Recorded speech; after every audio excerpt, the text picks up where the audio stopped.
Habari za wakati huu ndugu mpenzi mtazamaji na mfuatiliaji wa chaneli hii. Leo tunaangazia tukio lililotikisa mkoa wa Mwanza na kuwahusu wanachama 23 wa Chama cha Demokrasia na Maendeleo Chadema. Washtakiwa hao wamefikishwa mahakamani wakikabiliwa na tuhuma nzito za kujihusisha na vikao vya kupanga vitendo vya ugaidi. Wanachama 23 wakiwemo viongozi wa Chadema wamefikishwa katika mahakama ya hakimu mkazi mkoa wa Mwanza wakikabiliwa na tuhuma za kujihusisha na vikao vya kupanga kufanya vitendo vya ugaidi. Washtakiwa hao wamesomewa mashtaka yao katika mashauri mbili tofauti mbele ya naibu msajili na hakimu mkazi mkoa wa Mwanza Eliki Maley. Kesi ya kwanza ni kesi namba 16379 ya mwaka 2026 ambapo washtakiwa 13 kutoka wilaya ya Ilemela wanatuhumiwa kufanya vikao vya kupanga vitendo hivyo kati ya Juni 25 na Julai 7 mwaka 2026. Majina yao ni Alfasadi Nyamwanga, Fanson Mpango, Abeli Mwesa, Hasani Saidi, Emmanuel Wambula, Adam Idi, Damasi Sadok, Petro Mabula, Abdul Kagwidi, David Mashaka, Filipo Masatu, Edward Mikindo na Emmanuel Doto.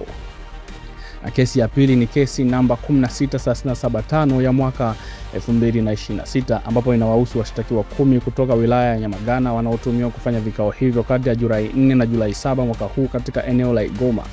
Majina yao ni Deus Masalango, Mohamed Tosha, Fabian Nguvumali, Samuel Mtani, Samuel Kobeli, Julius Makonga, Fanueli Lutana, Philip Kulwa, Philip Shukuliko na Hamisi Mwenyimvua. Mashauri haya mawili yanaunganishwa na madai ya kupanga kuchoma moto majengo ya serikali na binafsi ifikapo Julai 7 mwaka 2026 kwa nia ya kuleta hofu na taharuki kwa umma. Hii ni tuhuma nzito sana chini ya sheria ya ugaidi nchini Tanzania.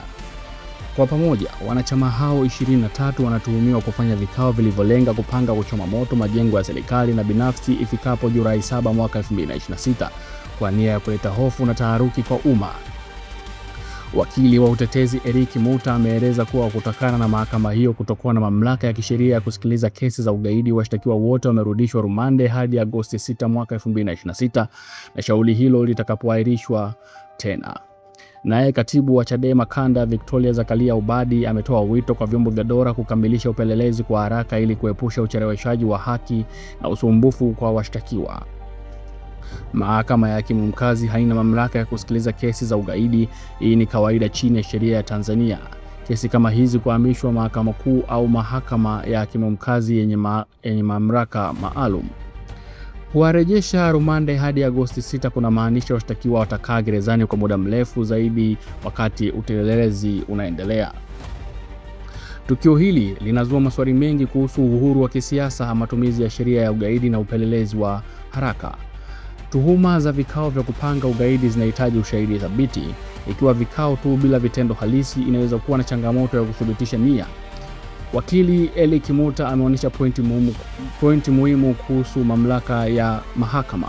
Hii inaweza kuwa msingi wa kuhamisha kesi au kupinga mashtaka. Kesi hii inahusu wanachama wa Chadema wakati wa mvutano wa kisiasa.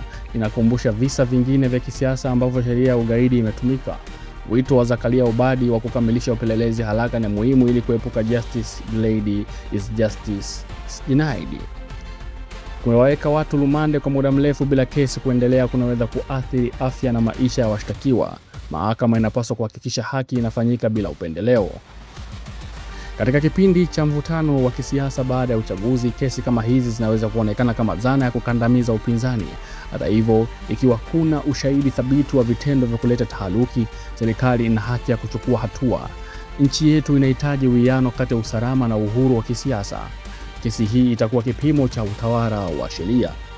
Hii ulikuwa uchambuzi wa kina wa kesi ya wanachama 23 wa Chadema Mwanza na tunatarajia maendeleo zaidi hadi Agosti 6.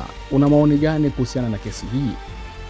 Tuandikie hapo chini na utueleze nini lengo la serikali kufanya hivi, kwa sababu kama watu wanaweza kukamatwa kwa sababu tu wametuhumiwa kuweka vikao vya kufanya ugaidi bila uthibitisho wowote. Je, watakamatwa wangapi kwa vitendo hivyo? Weka maoni yako hapo chini na utuambie nini unafikiria kuhusiana na sakata hili, na sisi tutakurejea baada ya muda mfupi.